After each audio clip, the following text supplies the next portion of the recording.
So we're here to present an introductory treatment of the whole matter of sales. We're doing it really to particularly equip young men and help them think through the whole matter and to see if they might fit a career like that.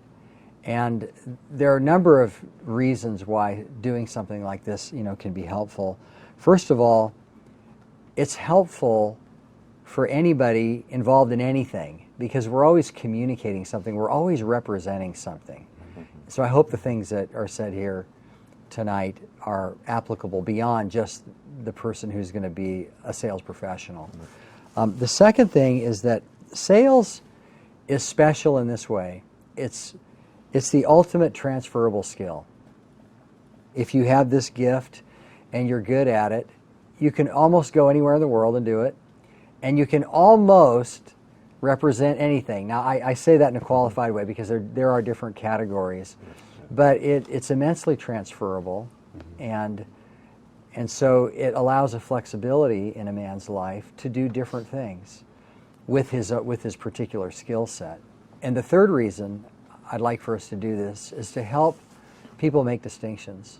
Some people shouldn't be going into sales as a profession, and I've seen young men beat their head against the wall and fail and fail and fail when somebody should have just told them, you shouldn't do this. And maybe a discussion like this would either encourage someone or discourage someone from going into sales. So that's why I've invited my two favorite sales professionals into this whole thing, Jim Santles and Paul Carrington. And these men are seasoned professionals who've sought to glorify God in their representing the things that they represent. And so Paul, why don't you tell us a little bit about your life in sales and what you're doing right now? Sure. So my name is Paul Carrington. Right now I am the Regional Vice President of Sales for a company called Salesforce. So I run a team that manages the Carolinas up into Virginia. But I first got my start in sales in 1996, and I was in university and needed a summer job. And so I started selling alarm systems, literally door to door, just going down the street, knocking on doors and trying to sell people an alarm system subscription. It turned out that it worked out fairly well just for a summer job, but it was really my first introduction into kind of the life of sales. I didn't have any formal training or anything like that. It was just literally going through the motions, learning, trial and error, and so on and so forth. But where I first, I think, got my full introduction into sales would probably be my first full-time job. So just before I got married, I think I was about 21, and I started working at an insurance company. And so I basically became an insurance rep where I was selling over the phone, car insurance and auto insurance and so on. And then got to the point where I was managing a team there. And then I got a call from a friend who was struggling. He and three other guys had started their own company. And, two guys had MBAs and two other guys were designers. And it was a web design firm, but no one could actually go out and sell the product. And that was their conundrum that they found themselves in. And so he tapped me and asked me would I take the risk to come on board with them.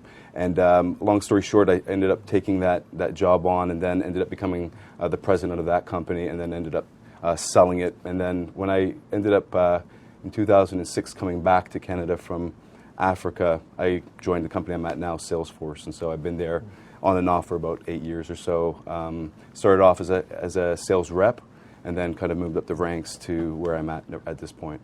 So that's Good. a compressed version. Fantastic. Jim, what about you?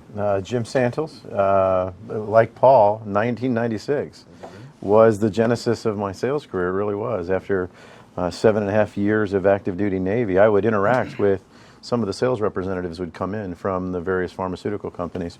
And as they came in, I thought, well, I could put on a suit, I can smile at people, and they gave pens and brought lunches, and I thought, well, this is perfect for me, So I can do this. And so I befriended a couple of the sales guys who came in, and they said, you got to finish a bachelor's degree. It was a requirement to get in the healthcare side of things, which is kind of where my background in the military was all pharmaceuticals and and healthcare related, so it made a lot of sense for me. So, but to cut my teeth, I had to do the same sort of thing. So I had to finish my bachelor's degree and then get some experience selling. They didn't want to hire in the pharma industry. They didn't want to hire somebody that was completely green without any sales experience, even though they could like you and think you might be a right fit. They want to see some evidence of some productivity. So in '96, I started off with a company called Airborne Express, sold air freight accounts. So I'd cold call just the same. I'd pick up the phone and call people and accounts that were stuck in the file deep in the drawers. You know, this one they tried years ago. So I had to cut my teeth for about a year before I could build some evidence of successful sales. But it was interesting because we'll talk about this, as we go along with some of the attributes of sales. When you think of a sales guy, well, those things were transferable in terms of outgoing personality types and the things that you think of. But I was a miserable failure in my first few years, and we'll talk about how the gospel affected that. So I think it'll be profitable. But that's kind of the history now. Well, to the modern day now, after '96, I've been in the healthcare industry that entire time, from pharmaceutical companies, avoided the moves, some of the vertical moves because of the requirement of what it would have meant at the time for the family to move or make some changes. But I'm currently in a regional position where I cover 4.5 to 5 states for an eye company called Nodal Vision. We make a product for the eye for patients. So that's where we are now. Good deal. Yeah. Well, let's try to define this beast. So how would you describe what is sales? Sales itself is conveying a message that brings a consumer to a point of decision. It's a profession of being able to articulate and communicate what either a product or service is that moves somebody to a decision point. That's how I would define it. Yeah, I think that's a good definition. I think really what it is it's a transfer of a goods or service for money, right? That's really the fundamental definition of it. But really, to Jim's point, I think as you get further down, I kind of liken it to if it's a sales profession, it becomes more of a science. And so what you're doing, anyone can, for example, fix a kitchen sink. Doesn't make you a plumber. So you can go out and sell something, but it wouldn't necessarily make you, say, a sales professional. And so I think understanding the science behind what goes on in a sales process, some of the stuff that we're probably going to talk about more and that we've been doing for a while, is really what would typify or describe it probably pretty accurately. You know, the salespeople that I've known that are really effective, they love to talk about stuff. They love to talk about what they're doing. Mm-hmm. Sometimes they like to talk about themselves. But the reason they like to talk about themselves is because they like themselves. Mm-hmm. But they're effective because they like to talk about the thing they're representing. So what's that all about? I think there's a couple things. I mean, in terms of salespeople, a lot of the people, for example, now that I'm looking to hire are not necessarily the people that talk the most. A lot of things I think now that you're looking for people that are thoughtful, strategic thinkers, people that are good listeners. And so that's probably pretty much a typical description of a salesperson. It depends on, I think, what kind of thing that you're selling as well. And the mindset of the person has to be, if you're going to be successful, probably a better listener than a talker. But that's a great temptation I think I see all the time as well. I don't know how to describe it other than, salespeople are usually pretty passionate about what you're selling. Because you have spent a lot of time in communication, it becomes perhaps a little bit more natural, where there might be barriers for some people. Maybe those have been taken down just by a lot of failure and experience. But generally speaking, I don't necessarily think the best talkers always make the best salespeople. That's been my experience so far. Mm-hmm. Let's talk about that. Let's drill down on that a little bit. Can I add a piece to that? Let me just add this element. You have to make a distinction between how the world sells and how the Christian should sell. Right, there's a distinction there. Mm-hmm. The world, and I know this because I spent almost half of my sales career as a non-Christian, so at least a third, I should say.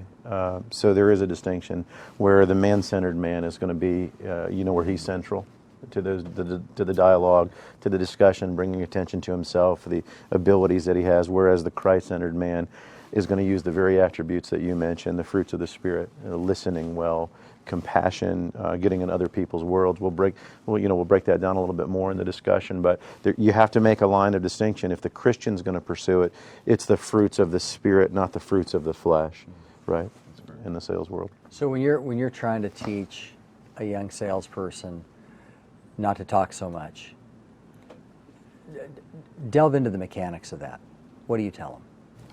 So for the people that I'm training right now, there's a couple of reasons I think we talk too much, and I think that's an excellent point you just brought up in terms of the mindset of, say, a Christian salesperson. Sometimes people are nervous, and so they end up rambling and going on, and that can be something that's a habit that needs to be broken.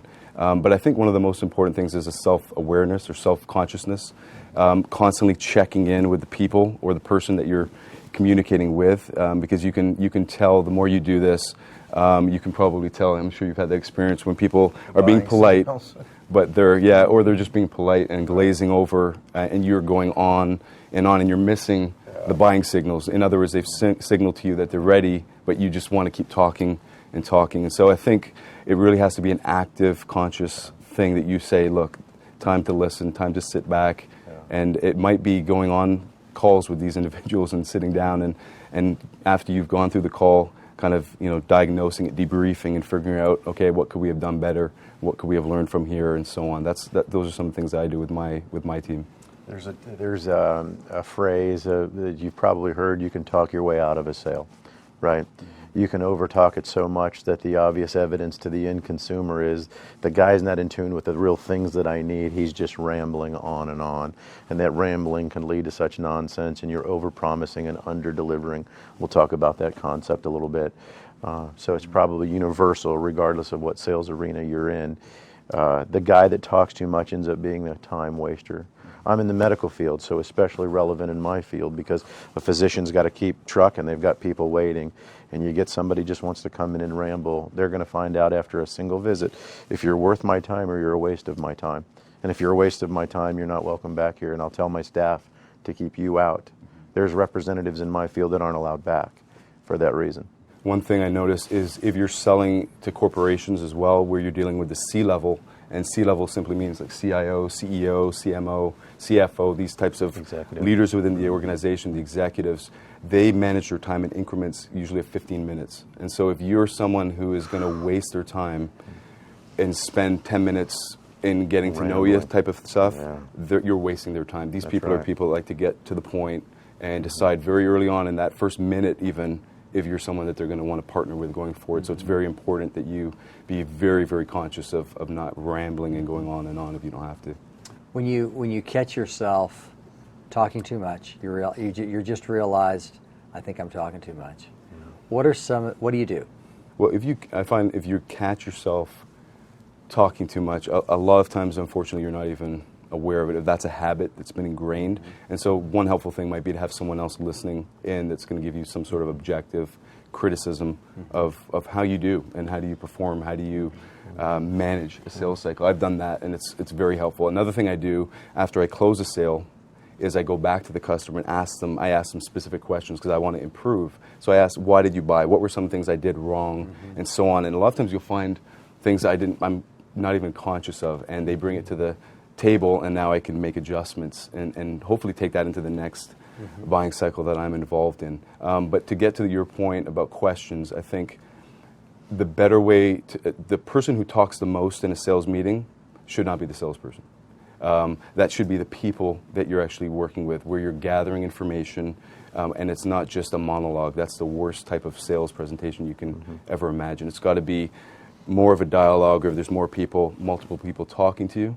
But at the same time, they're asking the questions. I think question asking is probably one of the greatest skills. You probably agree No question. that a sales executive can probably master the ability to ask not just questions, but thoughtful, good, provoking questions, challenging questions as well. Not just questions where you know the answer. Sometimes we're tempted to do that, leading questions, but you want to ask questions that actually challenge and cause people to gain new insights or add new insights to what the customer that you're actually working with.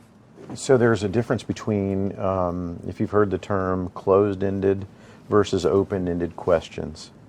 Did you like the sandwich you just ate? What's the answer? Now, an open-ended question is, can you describe this versus the one you ordered yesterday? Okay? Explain to me how this impacted you. For example, or give me examples of what you're doing with an open-ended question is you're then transferring what Paul's saying, is you're really wanting it to get away from you, and what your objective to sell is to discern all the facts that are relevant to the value that you ultimately want to present to the customer, okay? And you're not going to know that unless you can draw that out. In Proverbs it talks about counsel in the heart of man is like deep waters, and a man of understanding draws it out. So in a sales cycle, if you're doing an adequate job, you're asking as many open-ended questions as possible to gather all that you need. So what I heard you say, and this is why in your initial dialogue you talked about the general skills, the skill set that's critical to church leadership, to church in general, right? In a relationship, in your marriages, and even in starting your own, entrepreneurial endeavor. You have to be able to know how to ask the right questions that gets what you need out of that. And that's the information to help then come back to you. So now I can say, what I'm hearing you say, am I hearing this correctly? What I'm hearing the gaps are here in your practice, for example, in my field, okay? In applying this technology that we have, is I have to ask questions and know their process, and very similar, I'm sure, in the software field. Absolutely. You've got to understand their process, and that means you've got to ask everybody and get them so comfortable with the way you're repeating it back to them. Okay, this guy really gets it. And that person has now earned something that's critical to the sales cycle. It's trust. Right. You don't have to work hard to close that deal because no one else is doing that. And if you're drawing those things out of people, this guy really cares about what I do. No, I'm going to talk to Susie over there at the front. I'm going to talk to Bill over there, and I'm going to gather those things with the right questions. So, anyway. Yeah, I was the head of an electronics manufacturing company many years ago. My question was, hey, what are you looking for? What do you need? What does it look like? What kind of supplier are you fishing for? So I would just listen a lot and try to see if we were able to connect with what they were looking for. And I always went in with a question, not a proposition. Right. The temptation a lot of times is, depending on the product that you have or service, is to jump immediately to demoing, in my case, where you have a product that you can actually demo, and maybe in your case, pulling out the product that you're going to try to sell to the physician. And that's a huge, huge temptation that I think a lot of young salespeople make. And so they just want to get right to their product, show how it works, without first understanding the business. You know what they call that? They call that in our business? that? Show up and throw up. Yes. Yeah. Because you have all this, think about that. Really It is, I have all of this information, and I'm kind of nervous in the sales call, so let me get it out there for you. Yeah. It's a show up and throw up, and it'll ruin the sales cycle. So this show up and throw up thing, I'll give you an example of what this looks like. Here's what it looks like. I've sat there, and Paul, in the sales management role, he's evaluating the tech or the representative's ability to do this, right? And if you're sitting in a sales management position, and I've trained salespeople, so I can watch them show up and throw up. And you watch the customer every time, right? Their eyes start rolling back in their head. It's this, yes, they just agree and they play the game because they know it's like, I just got to do this to get through this agony. I want to be done with this thing because there's no value to me. The guy's just data dumping. And you're not hearing a thing. It sounds like the Charlie Brown teacher. Wah, wah, wah, wah, wah, wah. Right. That's what it sounds like to the guy. So, okay, yeah, next. So I recently had an experience with a sales rep. I mean, he went in and he talked and talked. I would say probably 80% of the time, even when the customer wanted to say something, he would interject and come up with another story that would go down this other path. And he came out of that meeting just thinking, man, I did an amazing job. And the customer and the other folks I was with there with him, everyone had a complete opposite view, of course, but he didn't have that perspective because he was so busy. Pop that balloon. Exactly. And so just last Friday, after letting this go 2 more times, him and I had a heart-to-heart and just laid it out for him. He understands it. We're going to see if it translates into practice. But the point is that, you've got to be alert, be very aware of your tendencies, I think, and then from there make adjustments. It might be a complete blind spot. Now he's aware of it, and he's got to make those adjustments going forward. So we'll see what happens. And that's it. It's coaching. It really is coaching. You don't acquire. You can have character traits consistent with selling. But learning how to be a good skill of hearing people well and learning from what they're telling you and not being so nervous about what you're doing that you're just showing up and throwing up or data dumping on people.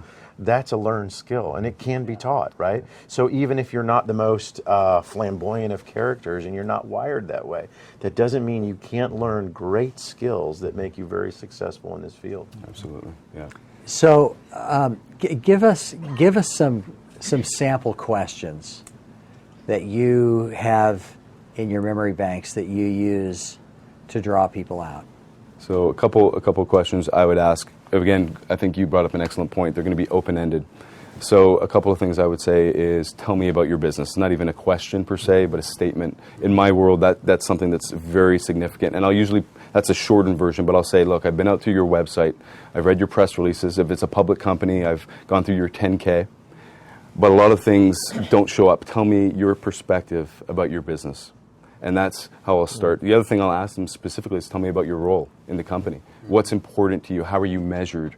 Things like that are going to be super important for any executive that's making any sort of purchasing decision. And then what that's helping me do is anything that I'm selling later on, not in the first maybe 3 meetings, I won't even talk about product, but I'm gathering a lot of information. And then when I finally get to my product, I'll be able to tether it all back to what you told me. And that's called, usually it's return on investment, right? A very common phrase, ROI.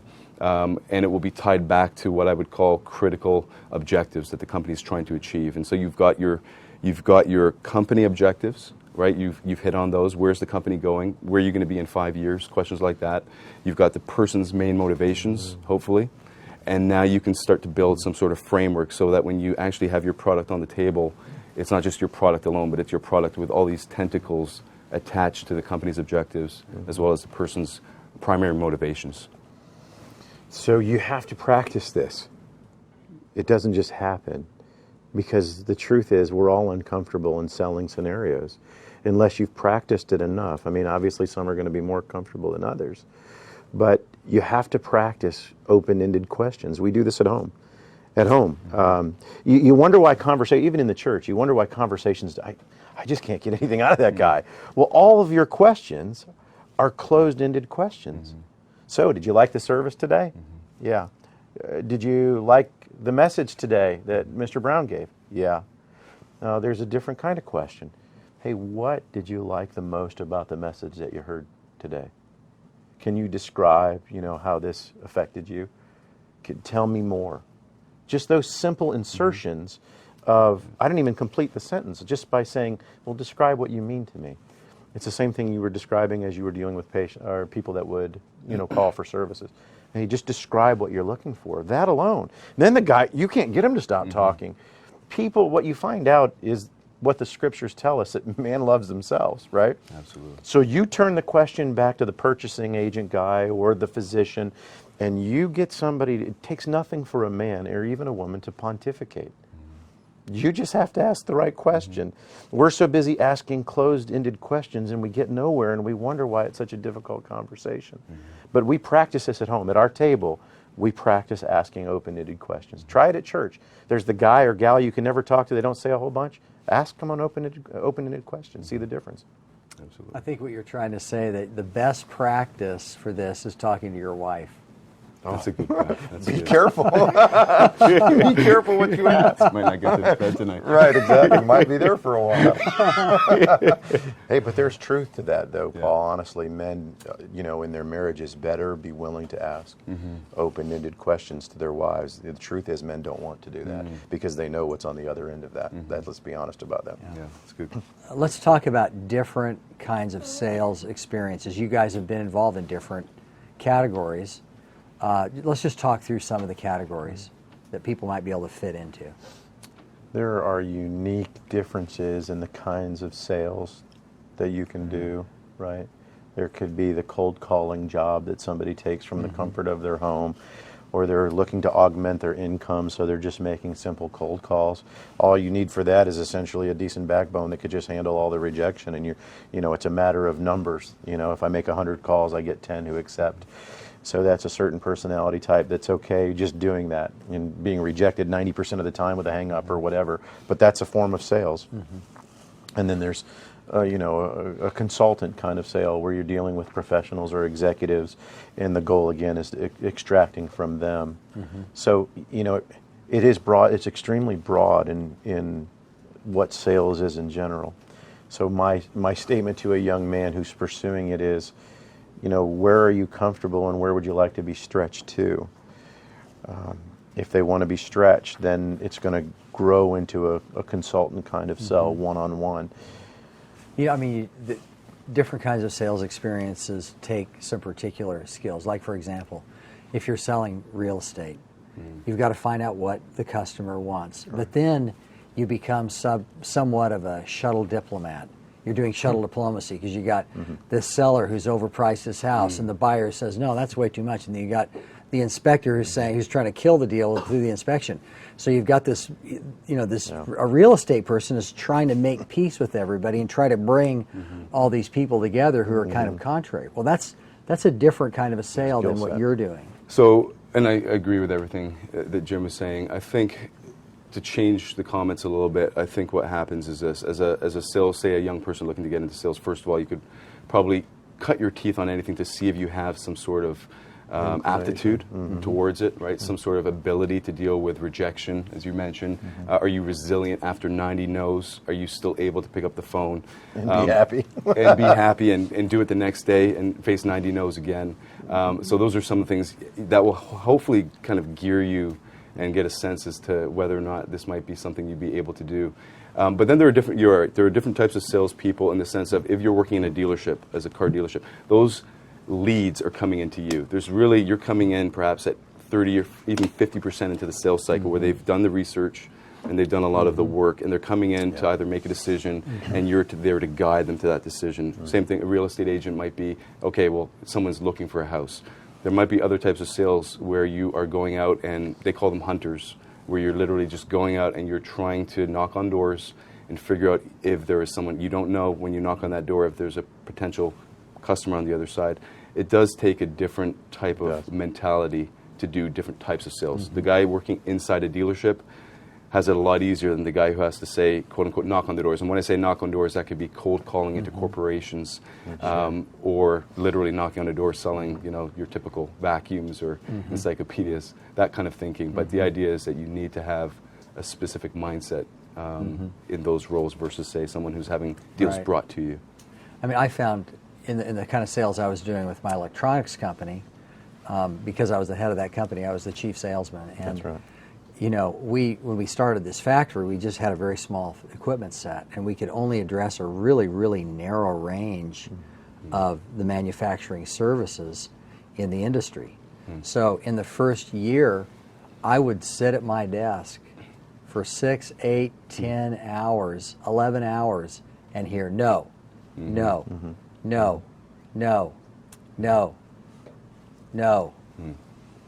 900 no's, but I had to keep going until I could find that person who needed this narrow range of what we were able to do. So resiliency is really, really critical. To know what you have, focus on what you have, and make do with what you have. And what salesmen often want is a world that's bigger than where they are, and so they're not successful because they can't dial in on what. That narrow range of what will make them successful. That's right. They always want to add some. Oh, we could make the sale if we only had this. Well, you don't have that. You don't have that. Right. Yeah. And I would say a good motivation for anyone considering sales is probably a wife and children at home to hear those no's and still be able to go forward again.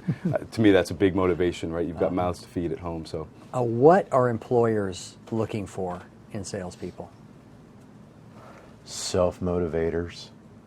They don't have time to babysit their people. They shouldn't. Self-motivators, go-getters, they're knocking on doors. They don't need you to sit and watch them. They're just motivated and driven by their belief in what they're doing and the need to feed their family or whatever is motivating them to do what they do. So finding them is hard probably in our current day and age, people who are self-starters, self-motivators, they're innovators. They're bringing ideas and approaches that are helpful to the company.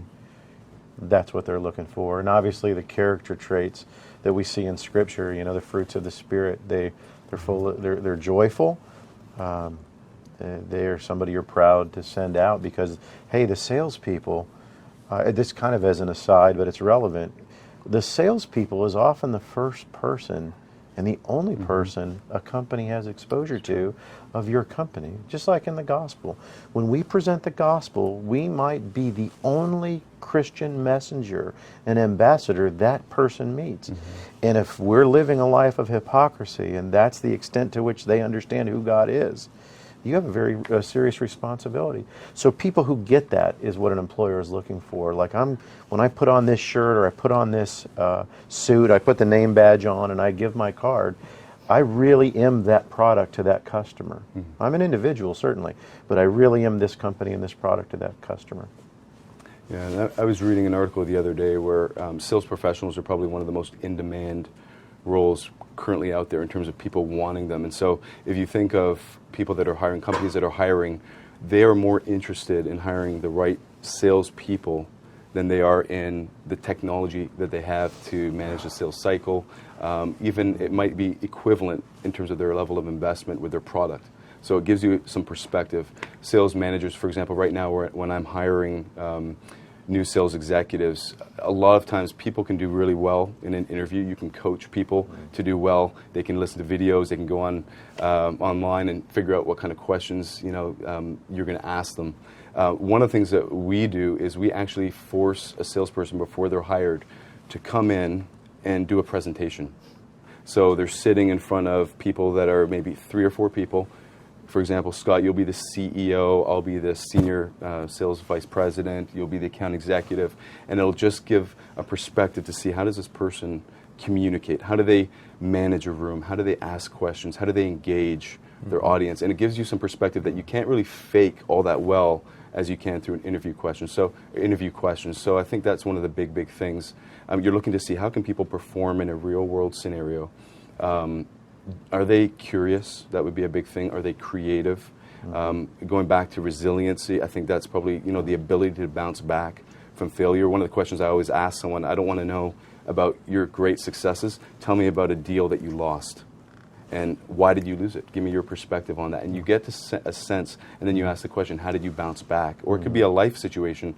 Somebody died in their, whatever it is, how did you bounce back? What were your, what did you use or utilize? What was it that caused you to come back and keep going the next day? And you can usually find out a little bit about the person from questions like that. So it's a character in combination with skills. Your skills are important, but if you don't have that bedrock underlying character, it's going to be a very tough go, I think, as a salesperson. So I'm looking for the character probably more so than the skills, because you can teach a lot if you get a good, someone who's self-motivated, like you said, somebody who's hungry. Those are the things I'm looking for. And then from there, you can help them master some of those skills or refine them as they get more entrenched in the company. This piece I'll put in there as well. The likability factor is high on the scale. Do I want to sit down with this guy or gal? Do I want to take that time with that person? And the other element that an employer is going to look for is, have you demonstrated this with success?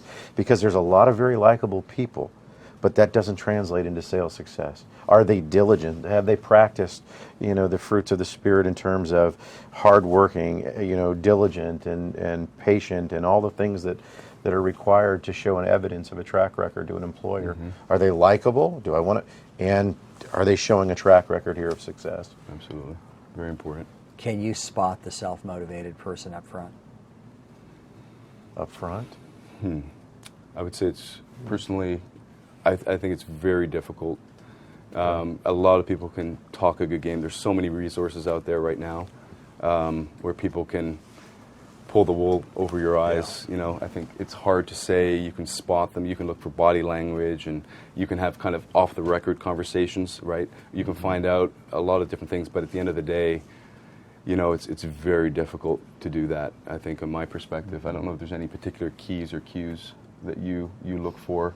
But one of the things is maybe triangulating, having different people talk to them, different people on a call, and usually we do that. And usually after the call, I'll get back with the person I was on with on my team, and say, what were your thoughts? What stood out to you? Were there any funny issues, scenarios, anything that rose to mind from an integrity perspective? Because that's one of the big, again, going back to character, it's very big. That I think is very important. But it is going to be difficult if people are lying to you, or if you don't really get a sense of their motivation.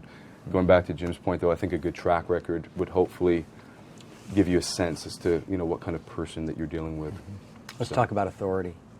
My personal experience is the worst salespeople don't honor authority. Let's talk about that. You'll always have management. You'll always have an employer.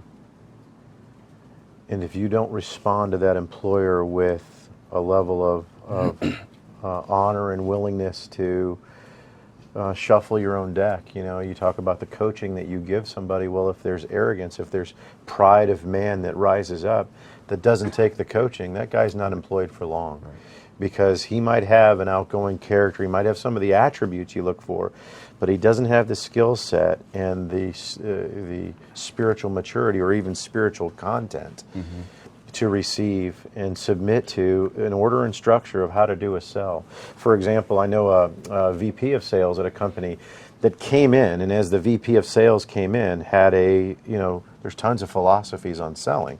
So the VP is brought in, and what does the VP do? They implement their game plan and their strategy and their the sequence and how they open the deal, close the deal, and work the sales cycle. It varies from company to company and from individual to individual.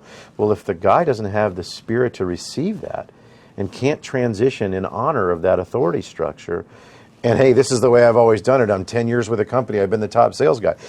But he's not willing to receive more thorough instruction. Maybe the company has been flat and needs to grow, but this guy's stuck in his ways because he's got a track record that may have been good. I've seen guys fired for that, even though their track record's really good, because the new regime has a way they want to grow the business and they have an expectation to their authority. Absolutely. I think that's an excellent point. And being teachable is probably one of the most important character trait. Again, going back to character traits that someone and you probably know as a pastor, you can get a sense of people who are teachable versus people who think they know everything. And I think that translates into every area of life. And so that would be one of the things you can really pick up on very early on. Is this person teachable? Are they going to take what I'm saying? Are they going to take criticism? Because there's going to be a lot of criticism. And are they going to be able to make those adjustments? Are they going to get angry? Are they going to get defensive? And again, that goes back, I think, to authority. And that person isn't going to last long, primarily because of performance is going to suffer if they're not teachable. And then their character, they're going to be probably pretty corrosive with customers or with their fellow employees as well. And that's not somebody you want, because when you're selling, I think in my world where I'm selling, we have kind of a statement: never lose a loan, right? In other words, when I'm going in to sell a big deal to a CEO, I'm not going in by myself. I'm going in with 4 or 5 or 6 or 8 people. I may be quarterbacking everything, but if I'm corrosive and if I'm aggressive toward my own team, it's just not going to bode well for that whole deal working behind the scenes. It's going to translate to the way I'm working with the customer as well. And so bottom line, it's short term. You may get short-term success, but long term, it's like the dishonest salesperson. You get short-term success. I can sell you these shoes, you get home, they fall off. I'm not going to continue. That's only going to be short-term. I got to move on to something else. If you're going to make a career out of it, you've got to be teachable, which means you're responsive to authority. There's a certain level of wanting to learn, be a learner all the way through, and that means you're looking. And then I think most importantly, as a Christian, there will be times when you'll be tempted to compromise. And so if you have no greater authority than your boss, and your boss sometimes might be the one telling you to compromise, and if God is not your authority, you're going to be in a world of hurt. You're going to be in problems of compromise with customers, either lying to your customers. You're going to be in temptations going out to certain events that you'll end up compromising in order to win the deal. And these are terrible things. So your authority has to be God above all, where you're answerable to Him. And that's what's going to keep you all the way through. Praying before you even go into meetings, things like that, where you're looking to God as your provider, I think is super important. And then yielding to His principles to make sure that you're abiding and you're doing the right things in the sales cycle all the way through. People who they don't honor authority, they undermine the company in different ways. One way is they bring unprofitable deals because they're not they really honor the customer more than they honor the integrity of the company, and so they bring bad deals all the time. And they also bring deals that you have to do something strange, extra, or expensive in order to do that, because they haven't learned to limit their focus because the authority has directed them in a particular way. They want to do their own thing. Yeah.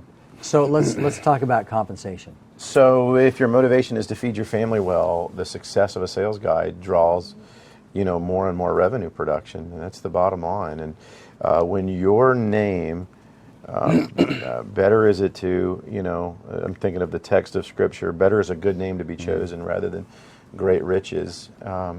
When you're in the sales arena, like many other arenas, word travels, and if you've established a name for yourself of the fruits we've talked about, trustworthiness, diligence, and proven track record, companies take notice, and the escalation in compensation can be dramatic, and it can be pretty quick. You mentioned earlier, companies are desperate these days to have good, quality, trustworthy salespeople. Absolutely. And they're the ones in the trenches driving much of the success of the business. You get a great product and a bad sales rep, Recipe for disaster. it's a recipe. Then your ROI, your return on the investment in the individual that you've made, falls flat. And the growth that you expected out of that hire doesn't happen. Yeah. But if you've got somebody that's got a proven track record, and that person comes in and produces rapidly, and there's a net reward, you can't afford to lose that guy. Yeah, so at our company, and I think this would go for any companies that I know, salespeople are probably the best paid that I can think of in our company.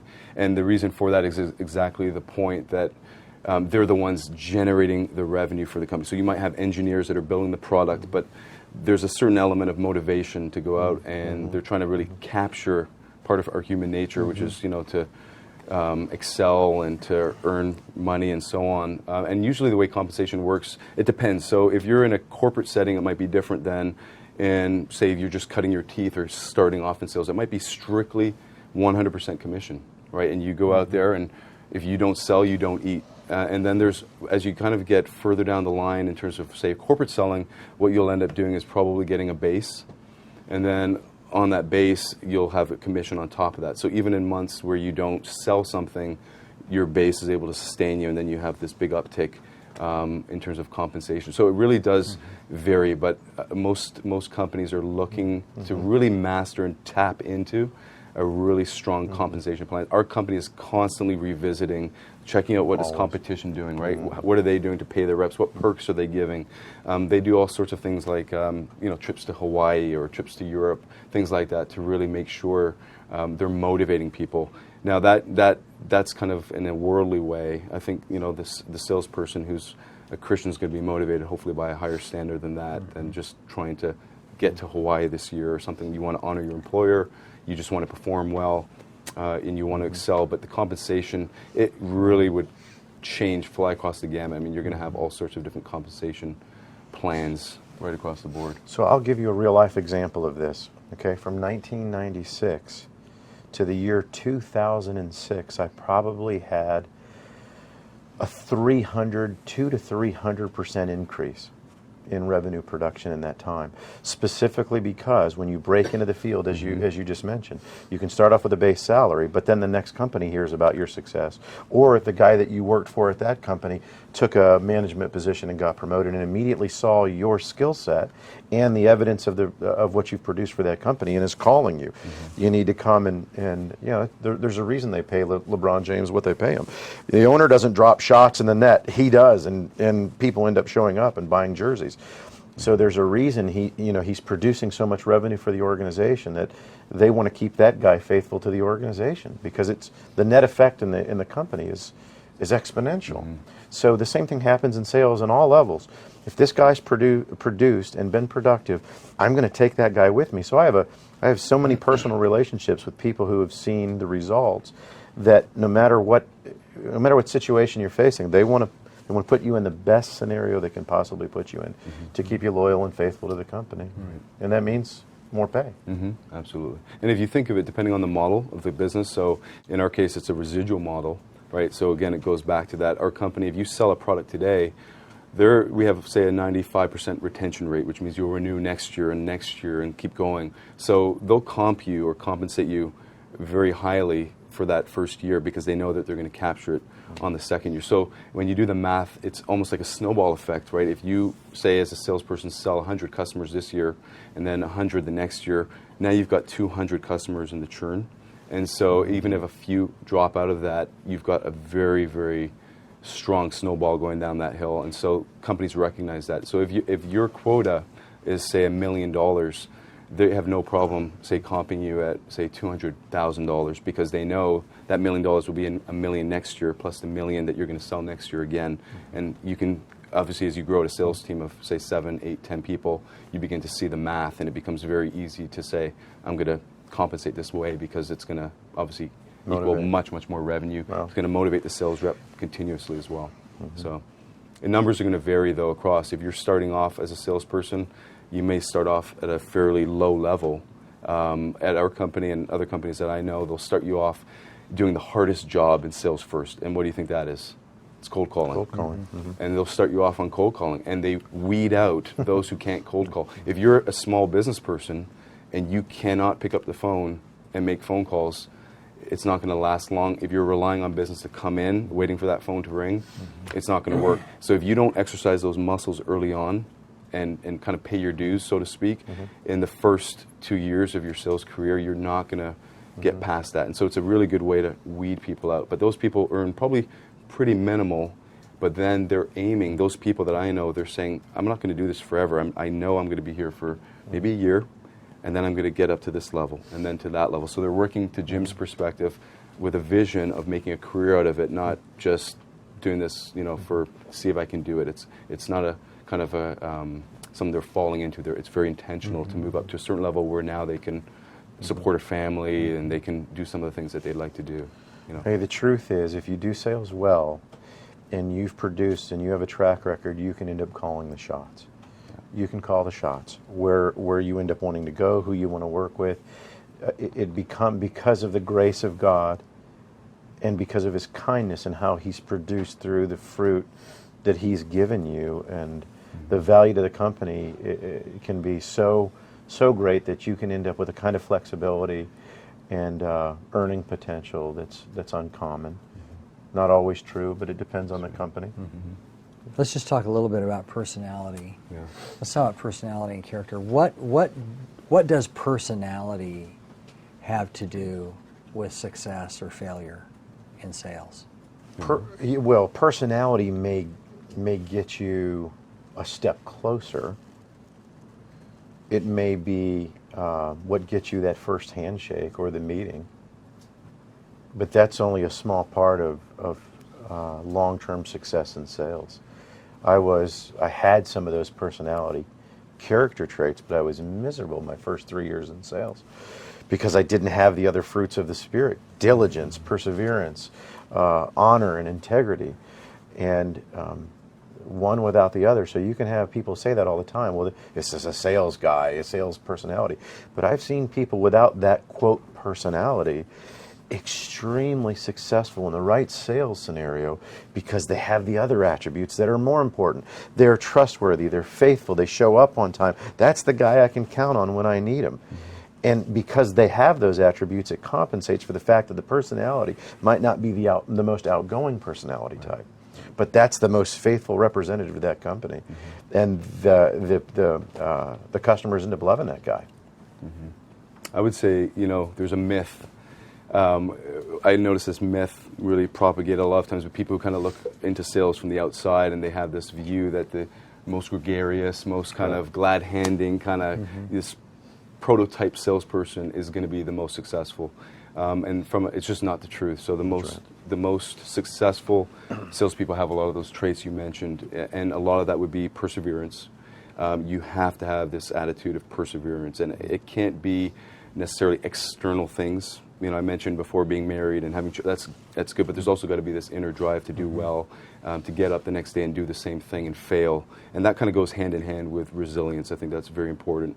Trustworthiness is going to be absolutely critical, and then being a learner. I constantly am looking for people, and I'm trying to develop that within myself, to constantly not just kind of get to a plateau and say, okay, I've mastered, because I haven't.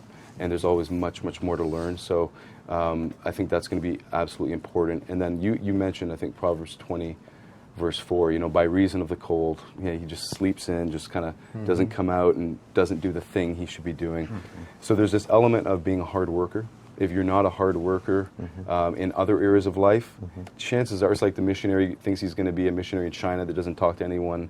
Here, it's probably not going to translate very well when you get off the plane. And same thing, if you're not a hard worker, it's probably not going to translate well into sales, because there's a lot of grunt work. There's a lot of adorned work that you're going to be doing that isn't very appealing. And I would couple that, though, with not only being a hard worker, but being smart. I call it, when I talk to my team, I call it sharpening the axe. It's not just about taking these massive swings and trying to exert as much energy as possible, but taking the time to be smart about what you're doing, the activities you're doing. So sharpening the axe in the sense that you're being smart, you're learning from your failures, you use strategy and things like that. So those would be some of the underlying character traits. A guy at a previous company I worked for didn't have the outer personality. In fact, it made you kind of uncomfortable. Like, how did this guy get this job? Is what your first thought when you meet the character. In other words, he just had more of a flat affect. He wasn't the big bubbly personality, what people think of when they think of sales, or the first one to extend the hand necessarily even. But let me tell you, as you got to know this guy, he became one of the most likable and influencing type of personality because of the consistency and faithfulness. He was knocking on doors first thing in the morning, and he was finishing late consistently. And because of that, even high-level professionals that I worked around said, that's the kind of guy, I know when I need something, he's there for me. And as a result, the entire staff would just brag about this guy. We love him. We love this guy. Are we talking about the same? Yeah, we are talking about the same guy. Let me tell you, this guy is the most faithful we have.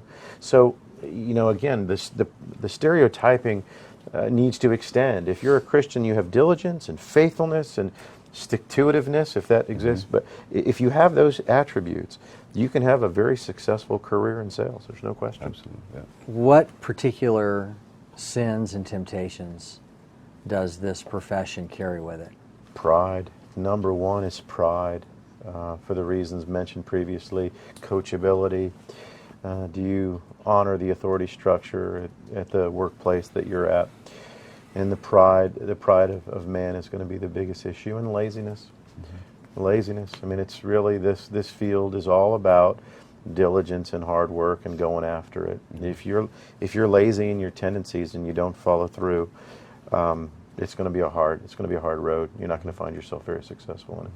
I would say also, the love of money is going to be one that's going to be on top of you, especially if you do well. And that, I think, comes with pride, right? And so it might cause you to look to yourself more, or when you have succeeded, to ride on your reputation, even not just among your people that you're outside in with the world, but also within the company.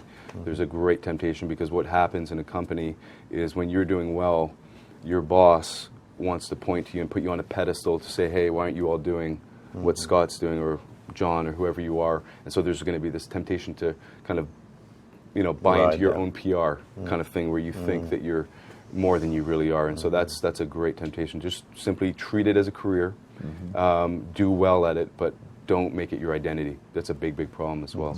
So it's definitely a temptation that I would be aware of, and I'm constantly trying to make sure that I'm aware of as well. So other than pride, sloth, greed, and lying, it's pretty it's pretty dangerous. It challenges you on every front. It will. And there is also great temptation for compromise, worldliness, to somehow this gradual dripping. Well, maybe I can do this or that. Or I had and this is a true story. The other day I was talking to somebody not on my team, but someone who's kind of related to my team, kind of someone who supports my team. Him and I were having a conversation, and he mentioned to me that in his circle of friends, that the wives will tolerate anything they do beyond a perimeter of 250 miles. In other words, if you're more than 250 miles away from home, you're game. And I told him, I said, well, I'm a Christian, and if I'm in Las Vegas, or I'm in China, or in Africa, or wherever I am, I'm married. And that is something that this guy was basically willing to compromise on. When I said that, he said, oh yeah, I'm a Christian too. He backed up on it and said, hey, this is not something I do. But the point is that there will be lots of temptations thrown at you, from whether it's trips to all sorts of events and things like that. And you have to be able to say, no, I'm not going, or this is not in keeping with what a Christian man ought to do, and you have to be firm. People will respect you for it, by the way, but there might be a cost as well, so you have to be prepared whatever way it goes to suffer that consequence. I'll add this piece. If you struggle with lust of the flesh, right? If you're carrying one of these and the company gives you a laptop and you struggle with this, which is the next session, if you struggle with these things, because in sales you'll often have to travel, it might be an overnight or two, what do you do when no one else watches? And if you're on this and you're willing to expose yourself to those kinds of risks, and that's an issue you're dealing with at a young age, and you've not put those things to death with the Lord, carrying you through that, this will kill you. Absolutely. It'll kill your marriage. It'll kill your testimony. Sure. Okay, so you're sitting in a restaurant with a young guy who thinks he'd like to go into sales, and he's just heard all of this. What's the last thing you want to tell him? If he can say he's self-motivated, if he is a self-motivated individual, and he feels that this is something he's willing to take a risk, because that's another thing about sales that's, I think, important early on. If you're going to start off as a sales guy, it's going to be a risk, and if you're willing to take that risk and fail, and then get up tomorrow and fail, and get up tomorrow and fail, and somewhere along the line of months, you're going to succeed. In other words, you're kind of counting the cost ahead of time. I would say go for it, and if you're teachable, then you're going to be able to master it. You're going to be able to learn it. It's not to the point we were making about this great, you're effervescent, just bubbly personality. It's going to be, are you going to put in the grunt work to learn the skills and to be a professional? And if you have that drive, it can be a great career. So sales is the ultimate put up or shut up business. So what I'm going to say to that young man is, show me. That's all I'm going to say. Show me. Show me. If you want to pursue it, show me. Let's go. Come to work with me in a couple of weeks. Show me a willingness to cut your teeth and do the difficult things. Prove it. Because it's the show me business. That's what it is. Right. Show me the evidence that you can produce. So I'm gonna turn it right back on that guy. Okay, talk is cheap. Show me. Okay. And one great temptation that young man will face very early on after getting those no's is what we call make work. In other words, he'll be in his office and he will be arranging things, researching, and doing everything except what he should be doing, which is picking up the phone or getting in front of people. So that's the great temptation. The more you fail is to do make work, to do things that actually don't produce revenue. I think that translates probably in life, in other areas of life as well, but that's going to be one of the biggest things. And if you can get past that, you can do pretty well. And find a mentor. Find someone who's going to help you. You can meet with weekly or monthly, whatever that is, and talk about your failures, talk about what you're going through, and try to get advice and tips. And that's going to accelerate you, because you're going to not only learn from what you're failing on, but someone like Jim or someone else who's been around for a while can give you insights that you might not otherwise get, except by falling down on your face and getting back up again. You can probably accelerate your success quite a bit by doing that. Good deal. Okay. Well, so let's show him. Let's show him.